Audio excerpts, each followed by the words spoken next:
मुंबई विद्यापीठाच्या अर्थशास्त्र विभाग प्रमुख नीरज हातेकरांनी स्वेच्छानिवृत्ती घेणार असल्याचं जाहीर केलंय। फेसबुकवर पोस्ट टाकून त्यांनी ही माहिती दिली आहे। मुंबई विद्यापीठाच्या कामकाजाला कंटाळून आपण निवृत्ती घेत असल्याचं त्यांनी म्हटलंय। त्यामुळे विद्यापीठ आणि वाद हे सत्र अजून तरी थांबताना दिसत नाहीये। खरं तर 2 दिवसांपूर्वी त्यांनी हे जे पेपर तपासण्याचं एकंदरीतच प्रकरण गेल्या काही दिवसांपासून होत आहे त्याबद्दल नाराजी व्यक्त करत फेसबुकवर पोस्ट टाकलेली होती आणि या सगळ्याच आता कारभाराला कंटाळून त्यांनी मुंबई विद्यापीठाच्या अर्थशास्त्र विभाग प्रमुखाचे असलेल्या नीरज हातेकरांनी स्वेच्छानिवृत्ती घेणार असल्याचं जाहीर केलंय। या सगळ्याबद्दल अधिक माहिती देण्यासाठी वेदांत नेब आमचे प्रतिनिधी आपल्या सोबत आहेत। वेदांत, नीरज हातेकर राजीनामा देत असल्याची बातमी हाती येतेय, काय अधिक अपडेट आहे?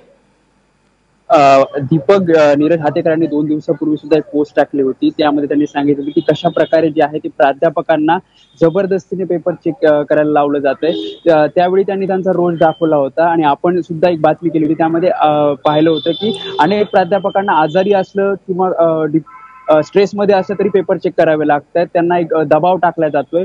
खरं तर विद्यापीठ प्रशासनाची चूक असताना विद्यार्थ्यांना आणि शिक्षकांना हा दबाव सहन करावा लागतो।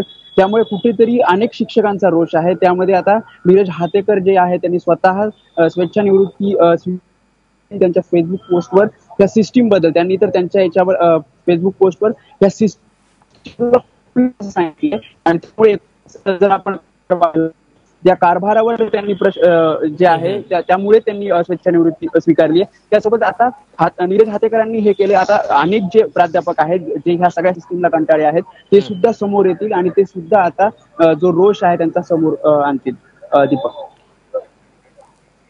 निश्चितच यासोबतच आज एकंदरीतच निकालाचं जे सगळं सत्र सुरू आहे त्याबद्दल सुद्धा अनेक प्रश्नचिन्ह उपस्थित होत आहेत। ते म्हणजे की इतके सगळे निकाल 153 निकाल जाहीर करण्यात आलेले आहेत, मुंबई विद्यापीठानं पेपर नेमके तपासले तरी कसे, असा प्रश्न सुद्धा वेदांत उपस्थित होतोय।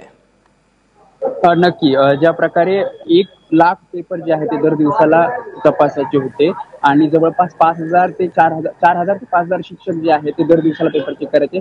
त्यामुळे कुठेतरी अनेकांना जे आहे ते खूप जास्त पेपर चेक करावं लागेल। त्यासोबतच ज्यांचे पेपर चेक झाले, ज्यांचा पेपर तपासलेला कोटा जो आहे तो पूर्ण झाला, त्यांना सुद्धा जबरदस्तीने बाकीच्यांचे पेपर तपासायला सांगितले जायचे। त्यामुळे कुठेतरी एक प्रेशर दिलं जायचं, जबरदस्तीने पेपर चेक करायला लावायचे आणि त्यासोबतच अध्ययन सुट्टी जी दिली होती 31 जुलैपर्यंत, म्हणजे आजपर्यंत ती अध्ययन सुट्टी आहे। त्यामध्ये जवळपास अनेकांचा जो अभ्यासक्रम आहे, कॉमर्स असू द्या, लॉचा असू द्या किंवा आर्टचा असू द्या, तो अभ्यासक्रम सुद्धा आता ह्या पेपर तपासल्यानंतर त्यांना पूर्ण करायचा आहे। खरं तर चूक जी आहे ती विद्यापीठाची आहे, विद्यापीठ प्रशासनाची आहे आणि त्याचं कुठेतरी खापर जे आहे ते विद्यापीठ शिक्षकांवर आणि विद्यार्थ्यांवर फोडताना दिसतंय।